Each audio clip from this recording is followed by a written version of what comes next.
Hello, എൻ്റെ പേര് Agna Mariya William. ഞാൻ ക്രിസ്തുരാജിലെ +2 സ്റ്റുഡൻ്റ് ആണ്. എൻ്റെ പേര് ഗംഗ. ഞാൻ സെൻറ്റ് ജോസഫ് സ്കൂളിൽ 12th പഠിക്കുന്നത്.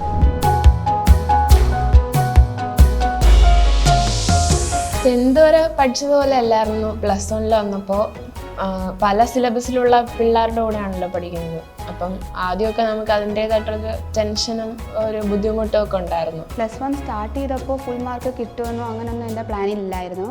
പക്ഷേ +1 സ്കൂളിൽ ജോയിൻ ചെയ്തു, സ്പെൻസറിൽ ജോയിൻ ചെയ്തു, ക്ലാസ്സസ് ഒക്കെ അറ്റൻഡ് ചെയ്തതിന് ശേഷം ഓരോരോ എക്സാംസ് എഴുതി അതിൻ്റെ റിസൾട്ടൊക്കെ വന്നതിന് ശേഷം അപ്പോൾ അത് എനിക്കൊരു കോൺഫിഡൻസ് ആകാൻ തുടങ്ങി. പിന്നെ എക്സാമൊക്കെ എഴുതി വരുമ്പോൾ നമ്മളെ കൊണ്ട് പറ്റുമെന്നുള്ളൊരു തോന്നൽ വരുമല്ലോ. അങ്ങനെ നമ്മൾ എഫേർട്ട് ഇടാൻ തുടങ്ങി. അപ്പോൾ എഫേർട്ട് ഇട്ട് ഗ്രാജുവലി നമുക്കതിൻ്റെ റിസൾട്ട് കിട്ടിയപ്പോൾ ഫുൾ മാർക്ക് കിട്ടിയപ്പോൾ ഭയങ്കര സന്തോഷമായി. എനിക്ക് കോൺഫിഡൻസ് ആകുന്നതിനെക്കാട്ടി കൂടുതൽ പാരൻസിനൊരു കോൺഫിഡൻസ് ഉണ്ടായിരുന്നു എനിക്കത് കിട്ടുമെന്ന്. അപ്പോൾ അവർ ഭയങ്കരമായിട്ട് മോട്ടിവേറ്റ് ചെയ്തു. പിന്നെ സാറ് ഭയങ്കരമായിട്ട് മോട്ടിവേറ്റ് ചെയ്തു. ഇടയ്ക്കിടയ്ക്ക് വിളിച്ച് പറയുമായിരുന്നു ഫുൾ മാർക്ക് വാങ്ങണം. അത് വല്ലാത്തൊരു ഹൈപ്പ് തന്നു. ആ ഒരു മോട്ടിവേഷൻ എനിക്കൊരു കോൺഫിഡൻസ് തന്നു. അങ്ങനെ പിന്നീട് ഫുൾ മാർക്കിൽ എത്താമെന്ന് എനിക്കൊരു വിശ്വാസം ഉണ്ടായി തുടങ്ങിയത്. ഞാൻ സത്യത്തിൽ ട്യൂഷനേ പോകണ്ടെന്ന് പറഞ്ഞൊരാളായിരുന്നു. അച്ഛൻ്റെ അമ്മയുടെ ഒരു വാശിയായിരുന്നു ട്യൂഷന് പോകണം. +1 +2 ആയില്ലേ. ഞാൻ 10th വരെ ട്യൂഷൻസ് ഒന്നും അറ്റൻഡ് ചെയ്തിട്ടില്ലായിരുന്നു. എനിക്ക് പോകുന്നത് ഇഷ്ടമല്ലായിരുന്നു. പിന്നായിരുന്നു സ്പെൻസറിനെ പറ്റി ഇങ്ങനെ എൻ്റെ അടുത്തുള്ള കുറേ പിള്ളേർ പോയി. ഞാൻ അങ്ങനെ ആയിരുന്നു സ്പെൻസറിനെ പറ്റി ആദ്യമായിട്ട് അറിയുന്നത്. സ്പെൻസറിനെയും ദിനിൽ സാറിനെയും കുറിച്ച് ഇവിടെ വരുന്നതിന് മുമ്പ് എനിക്കറിയാമായിരുന്നു. കാരണം എൻ്റെ ചേട്ടൻ ഇവിടെ പഠിച്ചത്. അപ്പം ഇവിടുത്തെ ടീച്ചിങ് എങ്ങനെയാണ്, പഠിപ്പിക്കുന്നതിൻ്റെ ടീച്ചേഴ്സിൻ്റെയൊക്കെ ക്വാളിഫിക്കേഷൻ എല്ലാം അതിനു മുമ്പേ അറിയാമായിരുന്നു. അറിയുന്നത് തന്നെ അവിടുത്തെ നല്ല റിസൾട്ട് ഉണ്ട്, നന്നായിട്ട് പഠിപ്പിക്കും, നല്ലോണം തിയറി ക്ലാസ്സസും പ്രാക്ടിക്കൽ ക്ലാസ്സസും എല്ലാം എടുക്കും. അങ്ങനെയായിരുന്നു ഞാൻ സ്പെൻസറിനെ പറ്റി അറിയുന്നത് തന്നെ. അപ്പം പിന്നീട് അന്വേഷിച്ചു, അച്ഛനും അമ്മയും ഇതിനെപ്പറ്റി അന്വേഷിച്ചു. അവരുടെ ഒരു നിർബന്ധമായിരുന്നു പോയാലേ നല്ലോണം പഠിക്കാൻ പറ്റൂ.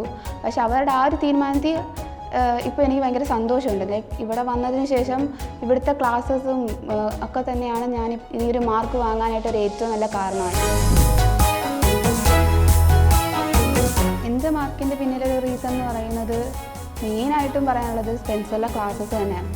സ്പെൻസറിലെ ക്ലാസ്സസും പിന്നെ ദിനിൽ സാറിൻ്റെ ഒരു മോട്ടിവേറ്റിംഗ് വേർഡ്സ്, എൻ്റെ പാരൻസിന് എൻ്റെ അടുത്തുള്ളൊരു വിശ്വാസം, പിന്നെ സ്കൂളിലെ ടീച്ചേഴ്സും അവർ നല്ല സപ്പോർട്ടായിരുന്നു. ഞാൻ മുൻപ് പഠിച്ചതുപോലെ അല്ലായിരുന്നു സ്പെൻസറിൽ വന്നപ്പോൾ. സ്പെൻസറിലെ ടീച്ചിങ് രീതി കുറച്ച് വ്യത്യസ്തമാണ്.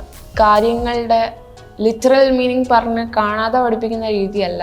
നമ്മൾക്ക് കോൺസെപ്റ്റ് കറക്റ്റായിട്ട് മനസ്സിലാക്കി നല്ലൊരു ബേസ് തന്നാണ് പഠിപ്പിക്കുന്നത്. ഇവിടുത്തെ ക്ലാസ്സസ് എല്ലാം അറ്റൻഡ് ചെയ്തതിന് ശേഷം ഭയങ്കരമായിട്ട് ഇഷ്ടപ്പെട്ടു, നന്നായിട്ട് മനസ്സിലാകുന്നുണ്ട്.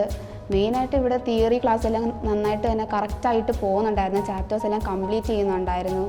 റിവിഷൻ ടൈമിൽ കറക്റ്റായിട്ട് റിവിഷൻ ക്ലാസ്സസ് തരുന്നുണ്ടായിരുന്നു. അതിനോടൊപ്പം ഒന്ന് പറയേണ്ടതെന്ന് വെച്ചാൽ ഇപ്പോൾ ഓണത്തിന് മുമ്പാണെങ്കിൽ ഓണം എക്സാം നടത്തും, ക്രിസ്മസിന് മുമ്പാണെങ്കിൽ ക്രിസ്മസ് എക്സാം, ഫൈനൽ എക്സാം, ഇപ്പോൾ മോഡൽ എക്സാം, ഇങ്ങനെ എല്ലാം സിസ്റ്റമാറ്റിക്കായിട്ട് തന്നെ സാറ് ചെയ്യുന്നുണ്ടായിരുന്നു. സത്യമായിട്ടും എനിക്കതൊന്നും വിശ്വാസമില്ലായിരുന്നു. ഞാൻ ഇവിടെയൊന്നും അല്ലായിരുന്നു. ആദ്യമായിട്ട് അങ്ങനെയൊക്കെ കിട്ടുന്നത്. അപ്പം അമ്മയ്ക്ക് എന്നേക്കാളും ഉറപ്പായിരുന്നു എനിക്ക് കിട്ടുമെന്ന്.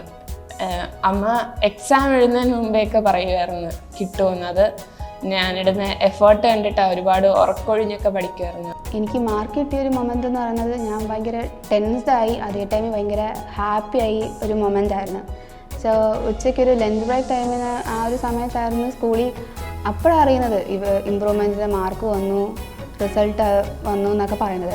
അപ്പോൾ എല്ലാവരും ഭയങ്കര റഷിലായിരുന്നു മാർക്ക് അറിയാൻ. ഞാൻ മാത്രം മാറി നിന്ന് ആരെങ്കിലും പോയി അന്വേഷിച്ചു അങ്ങനെ നിന്നൊരു ടൈമായിരുന്നു. അപ്പം ഫുള്ള് കിട്ടിയെന്ന് പറഞ്ഞപ്പോൾ ഞാൻ തന്നെ പോയി വീണ്ടും കൺഫേം ചെയ്തു എനിക്ക് തന്നെയാണ് ഫുള്ള് എന്ന്. ഭയങ്കര ഹാപ്പിയായി. അപ്പം തന്നെ അമ്മ വിളിച്ചായിരുന്നു. അമ്മ വിളിച്ചപ്പോൾ അമ്മയും ഭയങ്കര ഹാപ്പിയായിരുന്നു.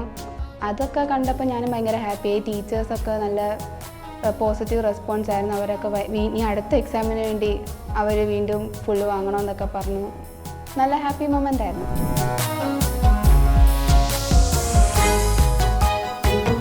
ടിപ്പെന്ന് പറയുമ്പോൾ ഫുൾ മാർക്കിന് വേണ്ടിയല്ല, നമ്മളൊരു കാര്യം പഠിക്കുന്നത് ആത്മാർത്ഥമായിട്ട് ആ കാര്യം അറിയാൻ വേണ്ടി പഠിക്കുക. മാർക്കൊക്കെ പിന്നീടുള്ള കാര്യങ്ങളാണ്. അത് നമ്മൾക്ക് കിട്ടുന്നത് നല്ല കാര്യം തന്നെയാണ്. പക്ഷെ എല്ലാവർക്കും ഒരേ കാര്യത്തിൽ തന്നെ ആവത്തില്ലല്ലോ ഇൻട്രസ്റ്റും കഴിവൊക്കെ. ഡെയിലി പോർഷൻസ് കറക്റ്റായിട്ട് പഠിച്ചു പോയാൽ നന്നായിരിക്കും. അതോടൊപ്പം ഓരോ ചാപ്റ്റേഴ്സ് തീരുമ്പം പ്രീവിയസ് ഇയർ ക്വസ്റ്റ്യൻസ് ഒന്ന് വർക്കൗട്ട് ചെയ്താൽ എക്സാമിന് നന്നായിട്ട് ഹെൽപ്ഫുൾ ആയിരിക്കും.